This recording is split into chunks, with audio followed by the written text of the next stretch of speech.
Baguio Public Cemetery ininspeksyon ng pulisya. Mahigit sa 200 pulis idineploy sa sementeryo. Narito ang report. Maaga nagbantay ang mga pulis sa Baguio Public Cemetery kaninang umaga. May mga pulis sa bukana at iba rin ang mga nag-iikot sa loob ng sementeryo. Iba rin ang mga nagmamando ng trapiko sa lugar. Nagsagawa rin ng inspeksyon ang mga pulis sa sementeryo. Nakabukod ang entrance at exit sa Baguio Public Cemetery. Meron ding special lane para sa mga senior citizen, PWD at mga buntis. Meron na po tayong mga designated personnel. Inspect po yung mga laman po ng mga bag nila at yung mga ipapasok po nila sa loob. Para sigurado po tayo na wala po talagang makapasok ng mga pinagbabawal na item. Mahigit 200 na pulis ang nakadeploy sa Baguio Public Cemetery na pinakamalaking sementeryo sa syudad. 9 na hektarya ang lawak ng sementeryo at nasa mahigit 15,000 ang nakahimlay na yumao sa lugar.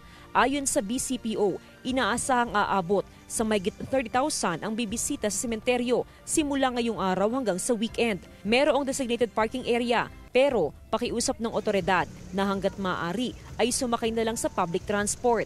Meron po, kaya lang limited po yung mga slot dito. So kung sino yung mauna, suswerte po nila. Meron din po dito sa bandang Kuisan at saka dito sa may Recoletos. Dagsa ang mga bumibisita sa mga sementeryo. Kung last day na talaga, pwede naman maglinis pa ng uno pero parang wala nang hassle sa uno. Papasyal ka na lang, titignan mo na lang. Bukas po, babiyahe rin po kami sa another na opo. Ngayong araw po, dito rin kami para at least kahit papano na mapapasyalan na rin po namin sila. Simula bukas, mahigpit ng ipagbabawal ang paglilinis sa sementeryo. Alas 6 ng umaga hanggang alas 6 ng gabi bukas ang sementeryo sa Baguio City. Bukod sa mga sementeryo, babantayan din ng otoridad ang mga tourist destination sa syudad. Asahan daw ang dagsa ng mga turista sa Baguio ngayong undas. Sa nakalipas na mga araw, naglalaro sa 17 hanggang 18 degrees Celsius ang temperatura sa Baguio City. Jasmine Gabriel Galban, One North Central Luzon.